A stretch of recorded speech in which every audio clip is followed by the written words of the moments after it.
Vice President J.D. Vance visited Israel in order to babysit Israeli Prime Minister Benjamin Netanyahu because Israel has been violating the ceasefire in Gaza every single day for the past 2 weeks. Not a 24-hour period has passed since the ceasefire deal, quote-unquote ceasefire deal, was signed between Hamas and Israel on October 10th. Not a 24-hour period has passed without Israel murdering Palestinians in the Gaza Strip, or for that matter, the West Bank as well. In fact, during J.D. Vance's visit to Israel, the Israeli Knesset voted to, or at least it was a ceremonial among opposition leaders in the Knesset to annex parts of the West Bank. And this is a process that has been ongoing for more than 2 years now. It was already in July 2023, so this is before October 7th, when Israeli Finance Minister Smotritch transferred over authority over the civilian settlements in the West Bank from the Israeli military to himself. And so, in effect, you had an annexation process that has been ongoing for more than 2 years now, in which every month, every 2 months, the Israeli government takes another step towards annexing parts of the West Bank. And I think the misnomer here, I think a lot of people get the story wrong. That is, they believe that somehow today the West Bank is not annexed and tomorrow the Israeli Knesset is going to pass some new law in which they will have annexed the West Bank, but it doesn't work that way. In fact, annexation is a process that happens gradually as authorities, as powers are gradually transferred over from the Israeli military to the Israeli finance minister, Smottrich.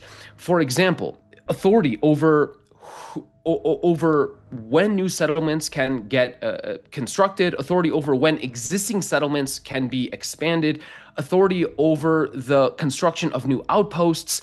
All of these things have been gradually transferred over from the Israeli military to Smotrich over the past 2.5 years or so. And so the result has been a massive increase in settler violence, a massive increase in ethnic cleansing operations going all the way back to late 2024 in December, when the Israeli military entered the Jenin, Tulkarm, and Nuri Shams refugee camps and forcibly displaced 40,000 Palestinians who for the past 9 months have been living in wherever they can find shelter, with family, with friends, in the open air. Some of them, they're sheltering in schools in places like Tulkarm.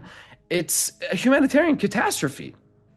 In addition to those forcible displacements, in addition to the settler violence, we had just last week, we had a violent settler take a club and smack a 55-year-old Palestinian woman, I believe it was in the South Hebron Hills, over the head, or maybe it was in the central West Bank. And you had the American journalist, Jasper Nathaniel, document that attack on camera. He documented an Israeli terrorist with a club beating Palestinian civilians in the West Bank mercilessly, who were rushed to the hospital. And that is a regular occurrence in the West Bank. Over the past week or two as well, you've had Israeli settlers terrorize Palestinians as they try to harvest their olive groves. And we've seen multiple videos. Issa Amro just shared another video yesterday of Palestinians being assaulted by both Israeli settlers and the Israeli military. And so you have the ongoing annexation, you have the settler violence, you have the ethnic cleansing operations. 2 weeks ago, the Israeli army also closed the Allenby border, locking Palestinians into the West Bank, preventing them from leaving, applying the Gaza strategy to the West Bank, in which Palestinians are forced into smaller and smaller enclaves. They're not allowed to leave. There's more roadblocks. There's more checkpoints. They're faced with constant harassment. And then on top of all that, you have more than 9,000 Palestinians still sitting in Israel's torture dungeons. Including, by the way, a 15-year-old American kid who was abducted nearly a year ago and has been languishing in Israel's rape and torture dungeons for nearly a year now. And what has the U.S. Congress done? Nothing.